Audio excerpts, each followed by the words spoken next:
Hello everyone.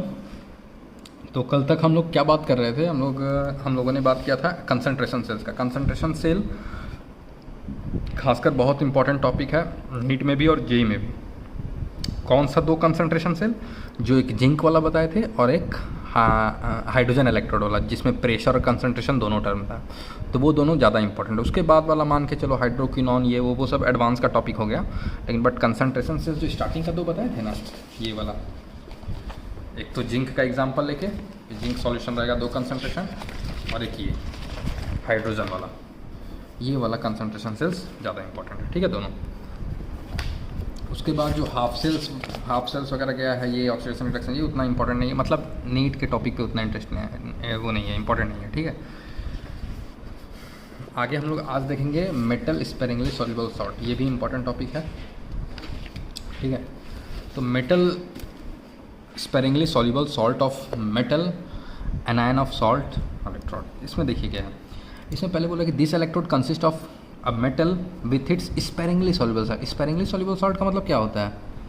Sparingly soluble salt का मतलब होता है ऐसा सॉल्ट जो पानी में डिज़ोल्व ना हो पूरी तरह से, मतलब बहुत कम डिज़ोल्व हो पानी में, है ना, उसको बोलते हैं sparingly soluble salt. And anion of the sparingly soluble salt in aqueous medium. तो जो इलेक्ट्रोड है वो, एक तो इलेक्ट्रोड में क्या होना चाहिए, वो मेटल होना चाहिए। ठीक, उसके साथ क्या होना चाहिए, उस मेटल का स्पेरिंगली सॉल्युबल सॉल्ट। दूसरा, तीसरा चीज़, and anion of the sparingly soluble salt in aqueous medium. और जो स्पेरिंगली सॉल्युबल सॉल्ट में जो एनायन है, ठीक है, उसका एक सॉल्युबल सॉल्ट होना चाहिए। अभी एक एग्जांपल देंगे तो समझ में आ जाएगा बहुत अच्छे से। देखो, जैसे ये हमको क्या क्या चाहिए, हमको चाहिए मेटल, हमको चाहिए मेटल चाहिए, स्पेरिंगली सॉल्युबल सॉल्ट चाहिए, स्पेरिंगली सॉल्युबल सॉल्ट चाहिए। ठीक है। और क्या चाहिए, anion of this salt, anion of this salt. तो मान लो हमने मेटल लिया Ag, सिल्वर मेटल, इसका स्पेरिंगली सॉल्युबल सॉल्ट होता है AgCl, सिल्वर क्लोराइड। और इस स्पेरिंगली सॉल्युबल सॉल्ट में जो एनायन है, एनायन क्या है, Cl माइनस, तो Cl माइनस एनायन। अब ये एनायन ऐसे तो रहेगा नहीं, ऐसे तो Cl वो माइनस अब वो रहेगा नहीं, तो किसी इलेक्ट्रोलाइट को लेना होगा जिसमें मतलब Cl माइनस रहे। तो यहाँ पर हम लोग KCl ले सकते हैं, जैसे AgCl, और यहाँ पर KCl ले लो। KCl से हमको Cl माइनस आयन मिल जाएगा, AgCl स्पेरिंगली सॉल्युबल सॉल्ट हो गया, और ये हो गया मेटल। ठीक है। तो दिस इज़ मेटल, ये हो गया मेटल स्पेरिंगली सॉल्युबल सॉल्ट, और this is anion, anion of this salt, या वो सॉल्ट ले लो पूरा जिसमें वो एनायन जो चाहिए वो हो मेरे पास। ठीक है। The electrode used is PT. जो इलेक्ट्रोड होता है वो पीटी का हो सकता है, क्योंकि पीटी जो है वो इनर्ट इलेक्ट्रोड होता है। इनर्ट मतलब वो रिएक्ट नहीं करेगा रिएक्शन में। ठीक है।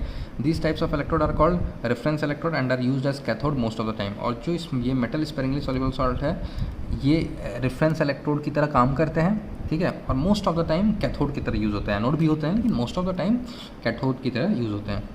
तो अगर ये एनोड की तरह यूज़ हो, तो एनोड की तरह हो यूज़, तो क्या होगा इसका, एनोड में क्या होता है, ऑक्सीडेशन होता है। तो देखो Ag जो है Ag प्लस में जा रहा है, Ag किस में जा रहा है, Ag प्लस में। ठीक है। Ag जो है Ag प्लस में जाएगा, क्योंकि AgCl में क्या है, Ag प्लस आ जाएगा। ठीक है। तो बेसिकली यहाँ पर, और अगर ये कैथोड की तरह काम होगा तो Cl माइनस, मतलब जस्ट उल्टा लिख देना, Cl माइनस फिर AgCl फिर Ag। अगर कैथोड की तरह काम करे तो ऐसे, एनोड की तरह काम करे तो ऐसे लिखना है। ठीक है। तो ये कन्वेंशन मान के चला गया, ये कन्वेंशन मान के चला गया मेटल स्पेरिंगली सॉल्युबल सॉल्ट्स के लिए। समझ में आ रहा है? अगर ऐसे लिखा हो मतलब कैथोड पे है और रिडक्शन हो रहा है, और अगर ऐसे लिखा हो तो मतलब एनोड पर है। और ई नॉट मतलब ये ऑक्सीडेशन पोटेंशियल, ये ई नॉट मतलब रिडक्शन पोटेंशियल। तो तुमको देख के ही पता चल जाए कि ये मेटल स्पेरिंगली सॉल्युबल सॉल्ट का ऑक्सीडेशन पोटेंशियल दिया हुआ कि रिडक्शन पोटेंशियल दिया, उससे पता चल जाएगा कि उस इलेक्ट्रोड को एज ए एनोड यूज़ किया गया कि एज ए कैथोड यूज़ किया। ठीक है। दूसरा एग्जाम्पल अगर हम लें, एक तो ले लिए Ag। अब देखो ये है प्लेटिनम वायर। ठीक है, प्लेटिनम वायर है, और नीचे हमने Ag मेटल ले लिया, Ag मेटल ले लिया नीचे। उसके ऊपर क्या लिया, AgCl, जो स्पेरिंगली सॉल्युबल सॉल्ट है, ये हो गया AgCl, और इसके ऊपर हमने लिया KCl का सॉल्यूशन। तो ये पूरा जो सिस्टम हो गया, this system is called metal sparingly soluble salt electrode. ठीक है।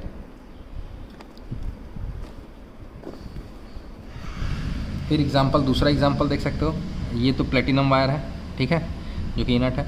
ये प्लेटिनम वायर डिप्ड है यहाँ पर क्या है, लीड, पीबी लीड है। अब पीबी लीड है तो इसका sparingly soluble salt, PbSO4 is a sparingly soluble salt, इसको यहाँ लिया गया बीच में। और फिर इस सॉल्ट में एनायन क्या है, SO4 2-, तो SO4 2- वाला एक सॉल्यूशन ले लिया गया, इलेक्ट्रोलाइट ले लिया गया, जैसे K2SO4 एक्वस, वही। This is the metal sparingly soluble salt. अब एक और, ये भी इम्पॉर्टेंट है, मर्क्यूरी लिया गया, ठीक है, वो मर्क्यूरी के साथ बना था। Hg लिक्विड लिया गया, ठीक है, Hg मेटल हो गया, Hg मेटल प्लस इस मेटल का स्पेरिंगली सॉल्युबल सॉल्ट क्या है, Hg2Cl2। Hg2Cl2 जो है एक स्पेरिंगली सॉल्युबल सॉल्ट होता है, ठीक है। तो ये लिया गया Hg2Cl2 और इसके ऊपर KCl लिया गया, ठीक है। तो और इसी का नाम दिया गया कैलोमल इलेक्ट्रोड। ये शायद तुम लोग का महाराष्ट्र बुक में, टेक्स्ट बुक में कैलोमल इलेक्ट्रोड का कंस्ट्रक्शन पूरा दिया हुआ है, ठीक है। तो हो सकता है कि तुमसे बोर्ड में कैलोमल इलेक्ट्रोड का कंस्ट्रक्शन और वर्किंग पूछ दे, तो कंस्ट्रक्शन और वर्किंग एकदम एज इट इज़ बना देना, जैसे तुम्हारे बोर्ड बुक में एकदम बहुत अच्छे से बनाया है ना। ये तो मतलब समझाने के लिए है कि ऐसे एक ट्यूब दिखा दिए, नीचे Hg, हाँ ये जो कंपोजिशन तुमको वो ध्यान में रखना कि हाँ Hg लिक्विड रहता है, ऊपर में मॉइस्ट पेस्ट रहता है Hg2Cl2 का, और फिर KCl का सॉल्यूशन, तो ये मेन कंपोजिशन है। उसका तो वहाँ अच्छे से डायग्राम बनाया हुआ है, उसको देखोगे अपने बोर्ड की बुक में, ठीक है। और उसी का नाम है कैलोमल इलेक्ट्रोड, ठीक।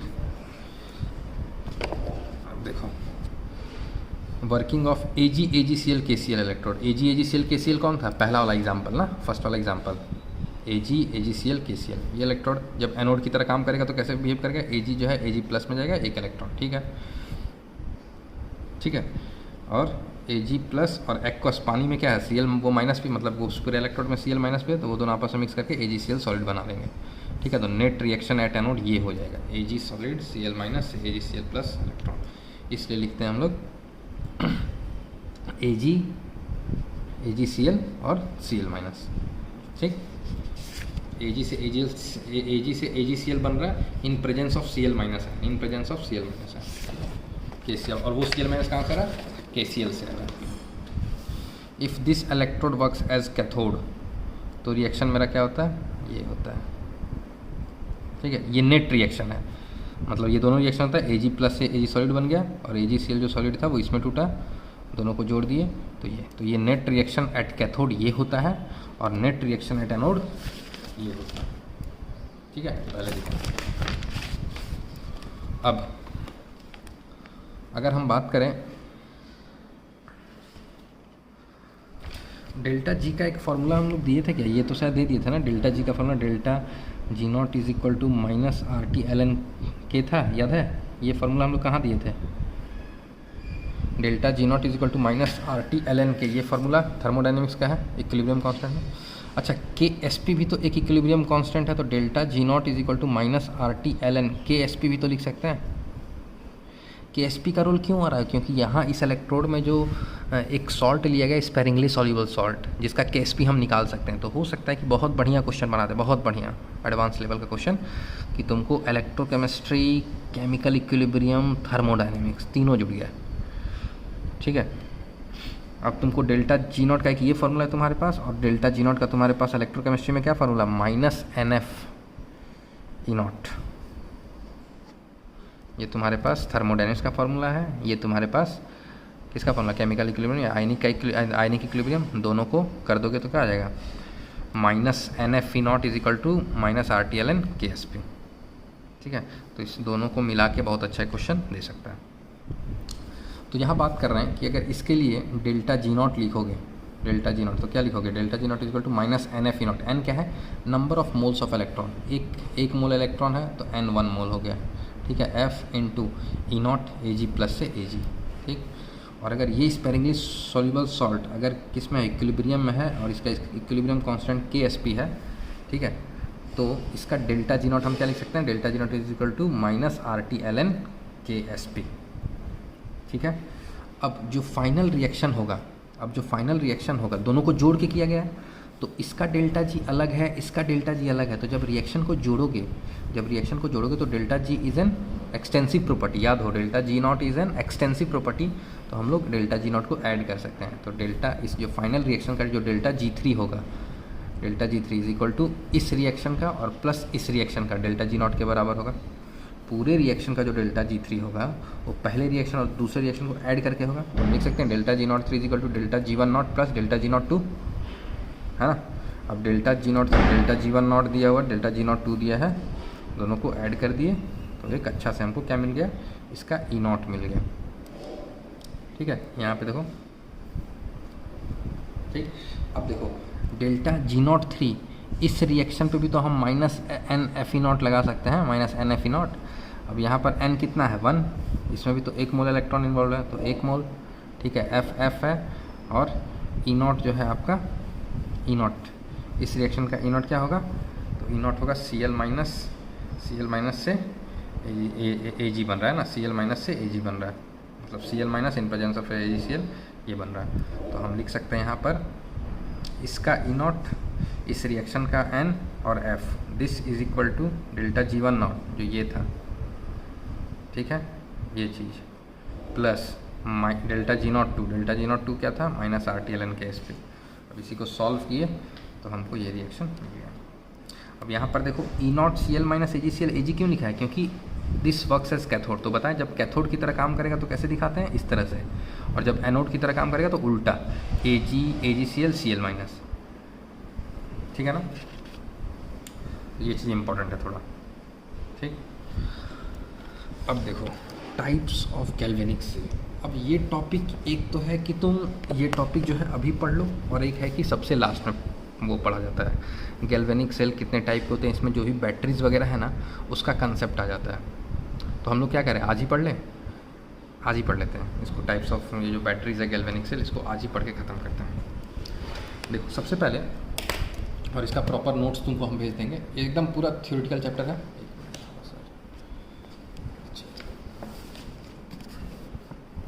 बैटरीज के बारे में आज पढ़ लेंगे, इलेक्ट्रोलाइसिस तब नेक्स्ट वीक में पढ़ाना पड़ेगा। देखो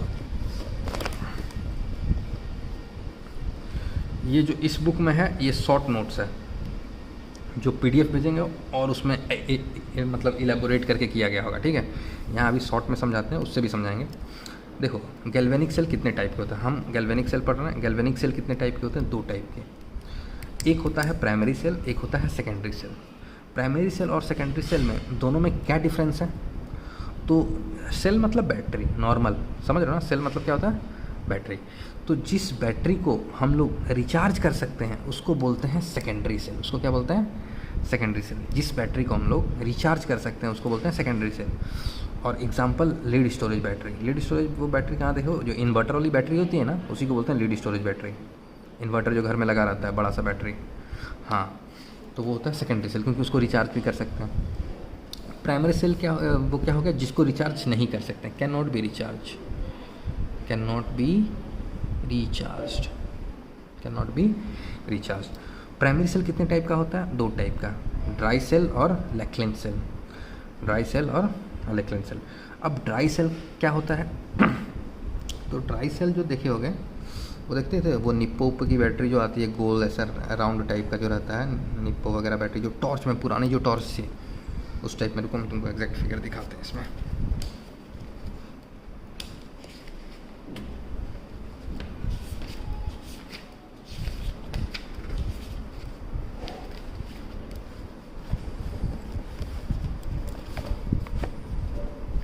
कैसे रखे हैं, ऐसे रखे क्या, थोड़ी देर के लिए देखो ना, हाँ दिखाने के लिए। ये बैटरी दिख रहा है इस टाइप का सिलेंड्रिकल शेप में देखोगे बैटरी, ठीक।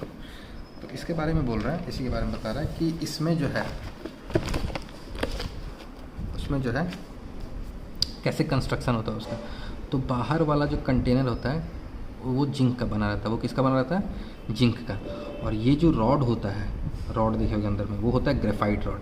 देखो ग्रेफाइट रॉड और प्लेटिनम जो रॉड यूज़ करते हैं वो इसलिए करते हैं क्योंकि वो इनट होता है, वो रिएक्ट नहीं करता है, रिएक्शन में पार्टिसिपेट नहीं करता है, ठीक है।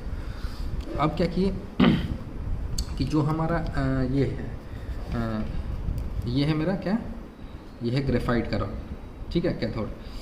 अब उसके बाद क्या किया गया है, ये जिंक का कंटेनर है, ठीक, और ये ग्रेफाइट रॉड और इसको कैथोड बनाया गया है, ठीक है। अब इस कैथोड और इस एनोड के बीच में ये जो पेस्ट दिख रहा है ना, ये पेस्ट है तुम्हारा MnO2 सेमी सॉलिड पेस्ट जो है, ये है MnO2 प्लस NH4Cl, ठीक है, MnO2 प्लस NH4Cl का पेस्ट, ठीक है। ये जो पेस्ट है ना वो सेमी सॉलिड पेस्ट होता है, सेमी सॉलिड पेस्ट, और इसी पेस्ट की वजह से इस ड्राई सेल का नाम में ड्राई वर्ड यूज़ होता है। वो पेस्ट टाइप का होता है, थोड़ा ड्राई टाइप का, इसलिए, है ना, ठीक। ड्राई सेल देखो यहाँ दिया है, जो मॉइस्ट पेस्ट होता है उसमें क्या होता है NH4Cl, ZnCl2 और MnO2, ठीक है। और वो जो पेस्ट है वो इलेक्ट्रोलाइट की तरह भी काम करता है ड्राई सेल में। अब इम्पॉर्टेंट क्या है ड्राई सेल में कि भाई इनका एनोड और कैथोड का रिएक्शन, पूरी बैटरीज में सबसे ज़्यादा इंपॉर्टेंट है कि एनोड पे क्या रिएक्शन हो रहा है, कैथोड पे क्या रिएक्शन हो रहा है, मेन चीज़ ये है। जो ड्राई सेल होता है उसमें एनोड पे रिएक्शन हो रहा है, जिंक जो है Zn2+ में कन्वर्ट हो रहा है।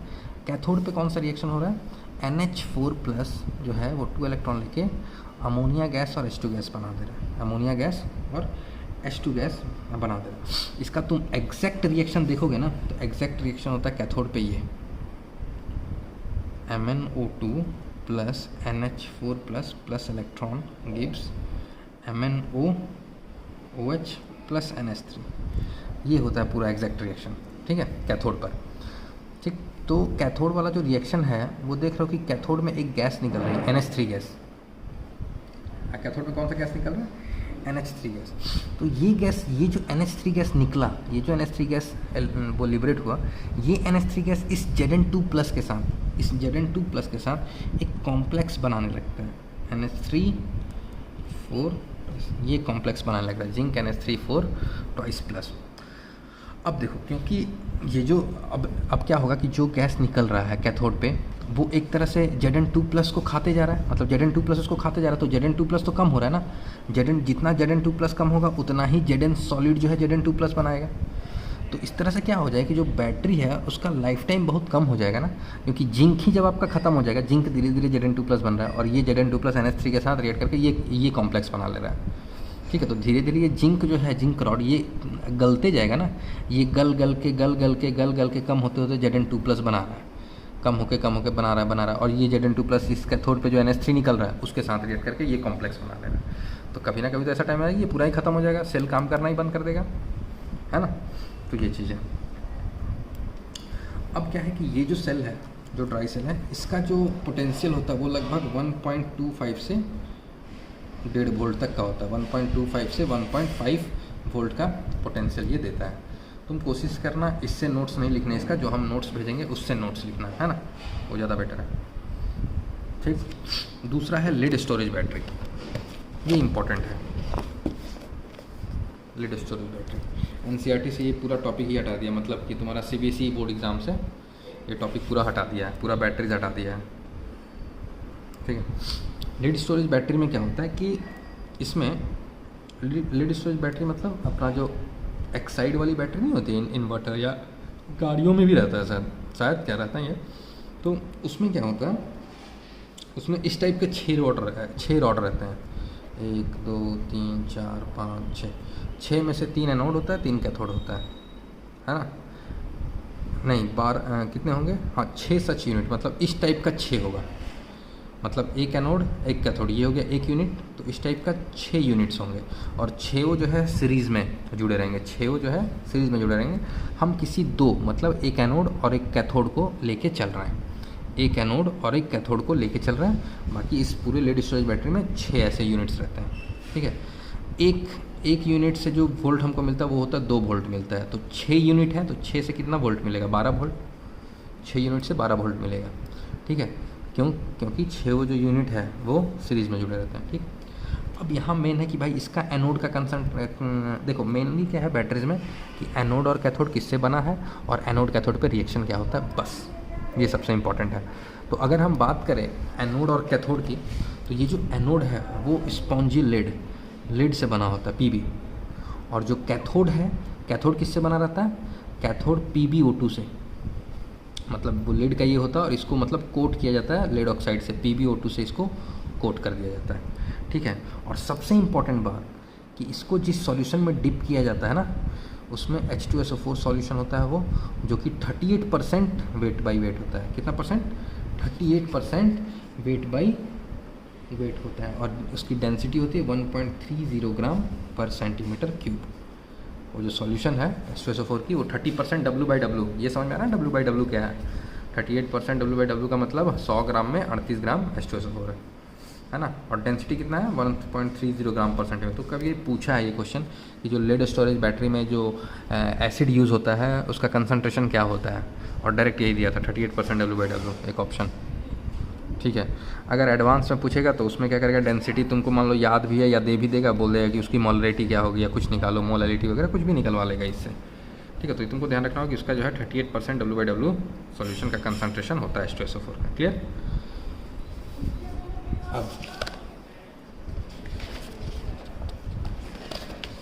अब इम्पोर्टेंट वही कि भाई एनोड पे क्या रिएक्शन होता है और कैथोड पे क्या रिएक्शन होता है। अब देखो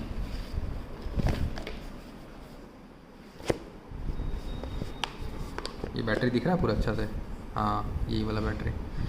ठीक, ध्यान से देखो इसमें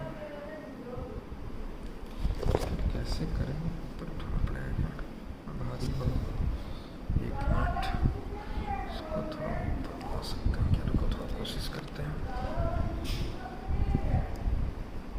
हाँ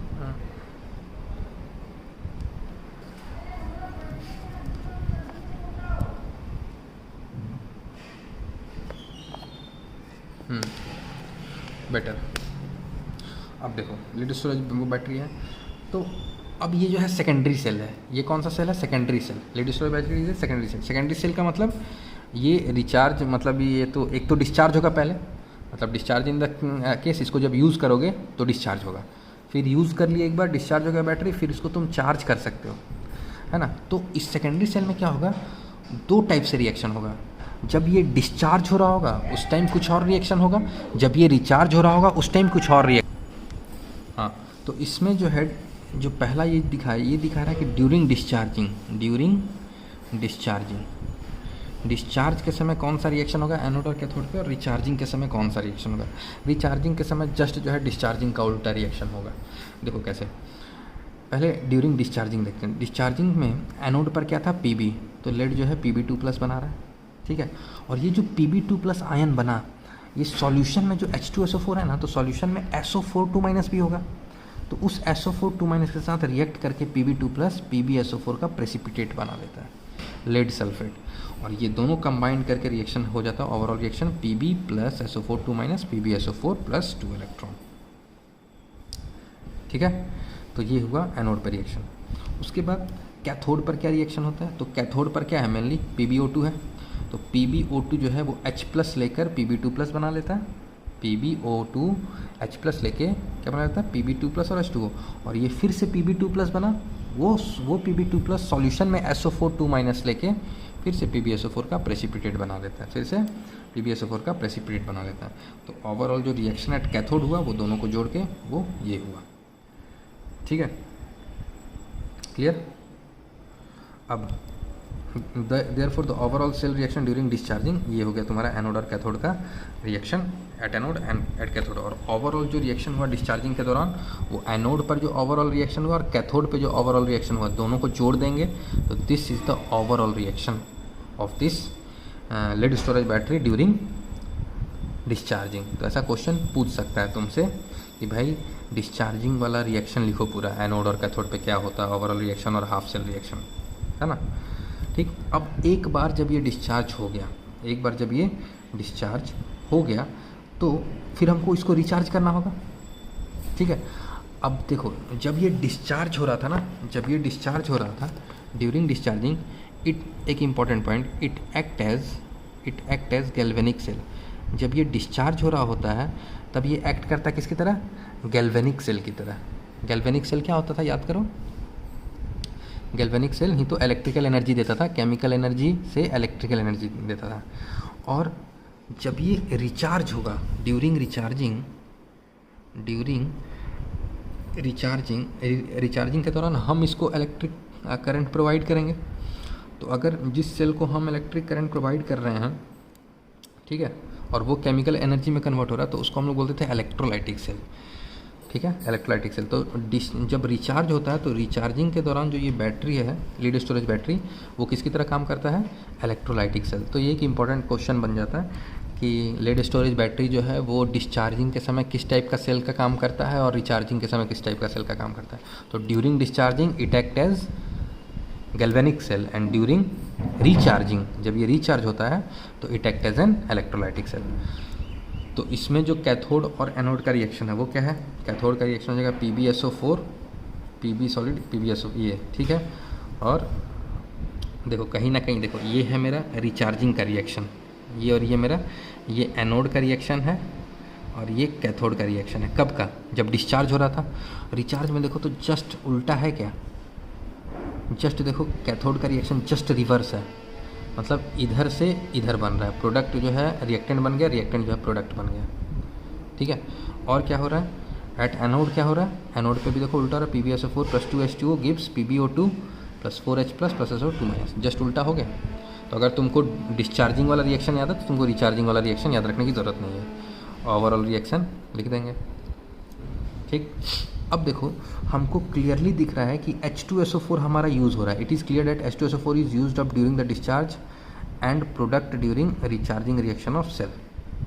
मतलब जब डिस्चार्ज हो रहा है बैटरी तब H2SO4 हो रहा था ना यूज़, क्योंकि SO4 अगर आयन यूज़ हो रहा है तो मतलब H2SO4 यूज़ हो रहा है, ठीक है।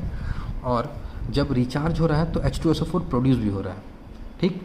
लेकिन the discharging process of the storage cell is based on the principle of electrochemical cell whereas the recharging, ये बोले ना, ये इंपॉर्टेंट पॉइंट है, ये क्या है, ये इंपॉर्टेंट पॉइंट है, ठीक। अब देखो the discharging process of the storage cell is based on the principle of electrochemical cell, हाँ ठीक है। अब एक इंपॉर्टेंट पॉइंट कि जब ये H2SO4, हाँ H2SO4 क्या हो रहा था, यूज़ हो रहा था और प्रोड्यूस भी हो रहा है, लेकिन जो यूज़ हो रहा है वो ज़्यादा यूज़ हो रहा है, और जो प्रोड्यूस हो रहा है वो कम प्रोड्यूस हो रहा है। तो एक टाइम ऐसा आता है कि हमको बोलते हैं ना कि बैटरी में जाके एसिड डाल दो, याद है, वो बैटरी में एसिड डाल दो, तो हम लोग इसीलिए एसिड डालते हैं क्योंकि एसिड जो है कंज्यूम ज़्यादा हो रहा है और प्रोड्यूस कम हो रहा है। तो धीरे धीरे तुम देखते हो कि बैटरी जो है पुरान होते होते, अच्छा एक चीज़ और तुम देखते हो कि जो बैटरी है अपना लीड स्टोरेज बैटरी, उसमें देखते हो कि टाइम के साथ धीरे धीरे जब टाइम होता है तो ऊपर में वाइट कलर का आ जाता है, जमा होता है। देखियो बैटरी में वाइट कलर का पूरा जमा हो जाता है, वही वो जो जमा हो रहा है ना, डेट इज़ नथिंग बस PbSO4 सॉलिड प्रेसिपिटेट जो बन रहा है ना, PbSO4, वही सब जमा हो के ऊपर आने लगता है, ठीक है। PbSO4 पूरा वाइट हो जाता है, ठीक। तो धीरे धीरे हम बोल सकते हैं कि जो हमारा इलेक्ट्रोड है वो धीरे धीरे गलने लगता होगा, क्योंकि देखो ये मान लो Pb है, अगर ये Pb2+ बन रहा है, धीरे धीरे टाइम के साथ ये इलेक्ट्रोड गलते रहेगा ना, कम होते जाएगा। एक समय ऐसा है कि जब ये पूरा ख़त्म हो जाएगा, ये पूरा इलेक्ट्रोड ही ख़त्म हो जाएगा, गल जाएगा। तभी तो हम लोग क्या करते हैं कि पुरानी बैटरी जो होती है ख़राब हो जाती है तो उसको बेच देते हैं, आधे दाम में, या मान लो 5,000 की बैटरी या 10,000 की तो 1,500-2,000 में तुमको वो बैटरी बिक जाती है। अब कंपनी वाला क्या करता है, कंपनी वालों को क्या करना, बस खाली अंदर का जो प्लेट्स है उसको हटा के एक नया प्लेट लगाओ, H2SO4 सॉल्यूशन डालो, बाकी बाहर वाला को थोड़ा पोछ दो, एक साइड का नया स्टिकर मारो, चिपका दो, नया करके भेज दिया। वो ये तो करता है कंपनी वाला। पुरानी बैटरी लिया, नई बैटरी फिर से आराम से 6,000-5,000 में बेच रहा है, उसको क्या दिक्कत है, ठीक है ना। तो इस तरह से लीड स्टोरेज बैटरी का काम होता है। दूसरा जो है अपन हम लोग देखेंगे निकल कैडमियम बैटरी। देखो इसमें भी क्या है, इसमें भी मेन वही है कि कैथोड और एनोड पे क्या रिएक्शन हो रहा है, बस इंपॉर्टेंट है नेट सेल रिएक्शन, और कुछ नहीं। They are used in variety of cordless appliances such as telephones, video camcorders and cordless power tools are light weight and rechargeable. The chemistry of the cell utilise the oxidation of cadmium and the reduction of nickel oxide under basic condition. Cathode पे reduction हो रहा होगा, anode पे oxidation हो रहा होगा, ये चीज़ आपको याद करना होगा। निकल, इसको हम लोग निकैड भी बोलते हैं, निकैड से, निकल कैडमियम निकैड, ठीक है। एक चीज़ और मैंने वो प्राइमरी सेल में छोड़ दिया, मर्क्यूरी सेल, ये प्राइमरी सेल का था। ये देखो ना ऐसा बैटरी जो घड़ियों में लगा रहता है, घड़ी में, वॉच में, ठीक है, तो इसको बोलते हैं वो मर्क्यूरी सेल। इसमें तुमको एनोड और वो कैथोड क्या होता है, देखो mercury cell suitable for low current device like hearing aids, watches, ETC। Consist of zinc mercury amalgam as anode and a paste of HgO and carbon as cathode. तो anode किसका बना रहता है? जिंक Hg का, Zn और Hg का amalgam mixture, और जो कैथोड है वो क्या होता है? HgO एंड कार्बन का पेस्ट होता है। द इलेक्ट्रोलाइट इसमें क्या होता है? KOH। ये सब कंपोजिशन याद रखोगे, हो सकता है पूछ दे ऐसे ही कि भाई जो ये मरकरी सेल होता है उसमें कौन सा इलेक्ट्रोलाइट यूज़ होता है, तो KOH यूज़ होता है, ठीक है। उसमें कैथोड किससे, तो उसमें कैथोड जो है किससे बना रहता है, तो वो बता सकते। इलेक्ट्रोलाइट क्या है? KOH एंड ZnO, ठीक है। एनोड पे क्या रिएक्शन होता है, कैथोड पे क्या होता है? एनोड पे जब भी होगा ऑक्सीडेशन होगा, कैथोड पे रिडक्शन होगा। देख लोगे तुम लोग, Hg यहाँ +2 में, यहाँ 0 में गया, जिंक यहाँ इसमें है, ZnO में गया, है ना, यहाँ +2 हो गया ये, ठीक। इसका जो वोल्टेज है अप्रॉक्सीमेटली 1.35 वोल्ट का होता है, ठीक है। बस इतना पढ़ के ख़त्म कर देना, ठीक है। मरकरी सेल का एक चीज़ फ़ायदा है, मरकरी सेल का एक फ़ायदा है कि जो मेरा ये जो ड्राई सेल हो रहा था ना, ड्राई सेल में अमोनिया गैस निकल रहा था, ड्राई सेल में NH3 गैस निकल रहा था जो Zn2+ के साथ कंबाइन हो जा रहा था, है ना। इसमें ऐसा कुछ नहीं होता कि कोई गैस ऐसा निकल रहा है जो जिंक के साथ कंबाइन हो रहा हो। तो ये थोड़ा मरकरी सेल का थोड़ा बहुत फ़ायदा है, ठीक है। मरकरी सेल हो गया, सेकेंडरी सेल हो गया, निकेट हो गया। अब इसके बाद का हम तुमको नोट्स भेज देंगे। फ्यूल सेल खुद से पढ़ के आओगे, और कोरोजन वाला पार्ट ये खुद से बस पढ़ना है, और पढ़ के अगर तुम शॉर्ट नोट्स बना सकते हो तो अपना बना लेना शॉर्ट नोट्स, ठीक है। हम पूरा भेज देंगे इसको बस एक बार। और जानते हो सेम चीज़ तुमको हमको लगता है NCERT में भी इतना ही मिलेगा अगर तुम पढ़ोगे तो। हालांकि इससे पढ़ोगे तो तुमको और ज़्यादा फील आएगा, अच्छे से मतलब दिया हुआ है, ठीक है। जस्ट रीड कर लोगे, समझ में आ जाएगा। मेन क्या है हर चीज़ में, एनोड और कैथोड क्या क्या बना हुआ और क्या क्या रिएक्शन हो रहा है, बस। इसलिए देखो एक टेबल भी बना दिया है, एक टेबल यहाँ वो बना के दिया है कि किस टाइप का सेल है, ड्राई सेल है, उसमें एनोड क्या होता है, कैथोड क्या होता है ना, इलेक्ट्रोलाइट कौन सा यूज़ होता है। तो ये टेबल एक बार एकदम ध्यान में रखोगे, पहले एक बार जस्ट वो रीड आउट कर लोगे, और ये फ्यूल सेल भी पढ़ोगे, ठीक है। फ्यूल सेल थोड़ा सा पढ़ के आना, एक बार जस्ट वो रीडिंग मारोगे ख़त्म हो जाएगा, ठीक है। तो इसका नोट्स हम भेज दे रहे हैं। अगले वीक में हम लोग इलेक्ट्रोलाइसिस पढ़ेंगे, और अगले वीक में सैटरडे को इस चैप्टर का टेस्ट भी ले लेंगे। थर्सडे और फ्राइडे 2 दिन में ये चैप्टर ख़त्म हो जाएगा, और अगले सैटरडे को टेस्ट है, ठीक है। Next Saturday will be the test of electrochemistry, okay. तो अभी से पढ़ाई स्टार्ट कर दो ये चीज़, और जो पिछले वाला पार्ट जो पढ़े हो वो चीज़ पूरा रिवाइज करो। गैल्वेनिक सेल और कंडक्टेंस और ये सेल रिवाइज करके रखोगे। अब बस इलेक्ट्रोलाइसिस बचा, बड़ा टॉपिक भी है, लेकिन एक बार समझ जाओगे तो लगेगा कि हाँ मोल कॉन्सेप्ट टाइप का ही है, ठीक है। मतलब उससे आसान ही है मोल कॉन्सेप्ट। तो तुम लोग के लिए, तुम लोग जब मोल कॉन्सेप्ट का नाम लेते हैं तुम्हें पता नहीं, सोचते नहीं सर मोल कॉन्सेप्ट आसान कहाँ था, जबकि मोल कॉन्सेप्ट आसान चैप्टर है। तुम देखोगे अब तुमको मोल कॉन्सेप्ट थोड़ा भी आता होगा ना, हल्का भी, मोल्स निकालने और एन फैक्टर, तो वो पूरा इलेक्ट्रोलाइसिस हो गया, उसी में काम खत्म, ठीक है। चलो इसका नोट्स हम भेज दे रहे हैं अभी तुरंत, okay. Bye, take care, enjoy everyone.